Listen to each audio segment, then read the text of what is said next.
Hey everyone, this guy's and welcome back, and today we're going to be looking at a set of weird farms here. We've got wood, cobblestone, basalt, and finally stone coupled with a moss farm for bone meal. Alright, so what's common in all these farms? Basically, all of these involve block generation and then pushing all the blocks into a blast chamber. So the blocks formed there will be then channeled into an area where they can be collected or concentrated and then blown up using pistons, perfectly timed pistons, TNT, the good old stuff. Alright, so over here in each of these farms we've got the blocks being formed off of that, the sticky pistons pulling them and the normal pistons pushing them back. In case of the cobblestone farm, we've got lava flowing into the copper stairs, forming some cobblestone. Similarly over here, forming some basalt with some soul sand and the blue ice, creating a bit of a wall. And then finally we've got a lava forming some stone here. Alright, so over here we've got this basic contraption in the end which allows us to do this at a very fast speed. Normally when you have such farms, there is some time that is lost in the piston pushing the block out of the way. So assume these iron blocks are where you want your blocks to be formed. You can go 2 blocks across and then place down your sticky pistons facing into them. Next up, you want a set of ordinary pistons, basically pushing the block in front of the sticky pistons. Sticky pistons do retract faster than normal pistons can extend, which is what we're going to use here. Next, you want a block of the second last piston, a redstone cross on that. Leave 2 blocks and then another redstone cross. So you basically want to repeat this pattern going all the way up. So observer, block, and then redstone. Next up, we're going to have an observer parting that second last block. A few blocks down below, get rid of that. And next up, we want to connect the line up and interfere the redstone cross so that it remains as a cross over there. Next up, once we place a redstone dust over here, it sets off in this really weird fashion. So as you can see, the bottom 3 are extending while the top 3 have been retracted. Now this is really fast, and yeah, it gets the job done. In simplistic terms, I have turned off the volume because this is too loud. So yeah, this is basically it. And yeah, you can place the blocks anywhere and they will get channeled across, and to stop it, you just break the piece of redstone dust. Alright, so the first thing we're going to be looking at is the tree farm. So the tree farm has got wooden blocks instead of the iron that I used over there, but once again we've got an observer parting a block, parting some redstone going all the way up, which basically also pass another line which feeds right back into the observers.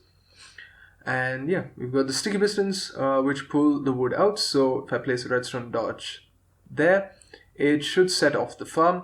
We've got a slab that's about 8 blocks across, 8 blocks above the dirt block here, and the redstone line also passes the dispenser with some bone meal down here.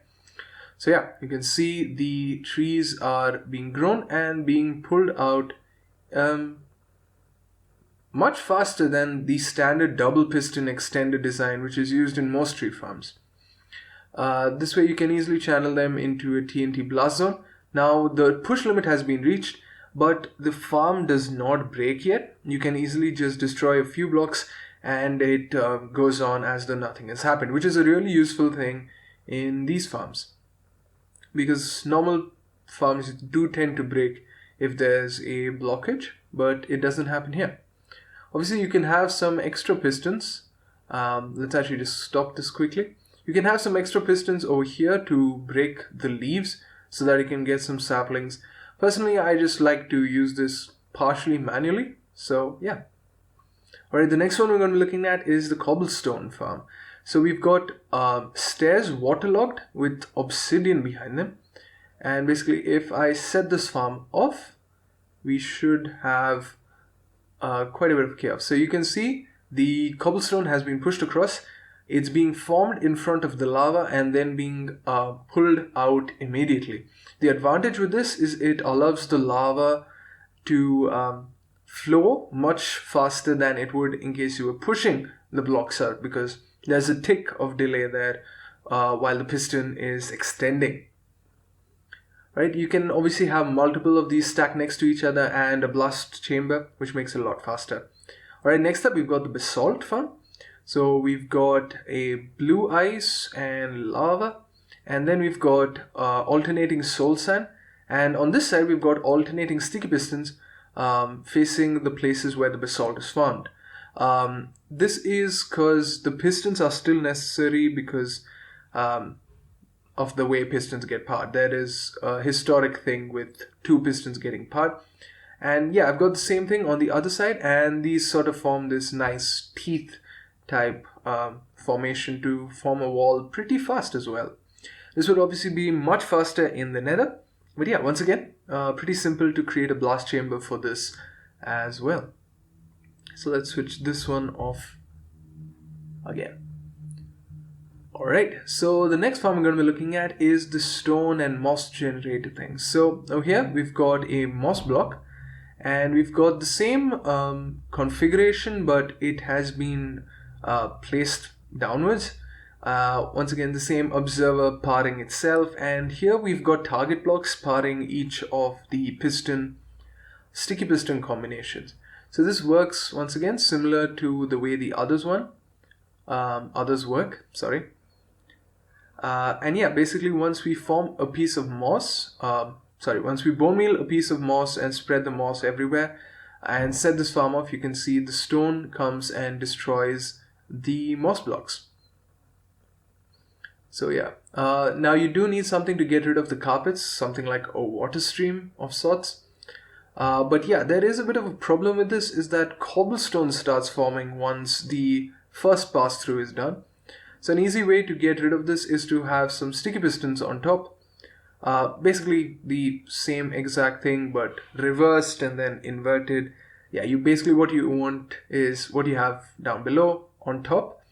And yeah, every time this happens you can easily replace the blocks so that the lava can flow across. Sure, it does affect the efficiency quite a bit, but yeah, this is more of a concept farm rather than a fully functional one. And you can also have another one on the other end to speed it up.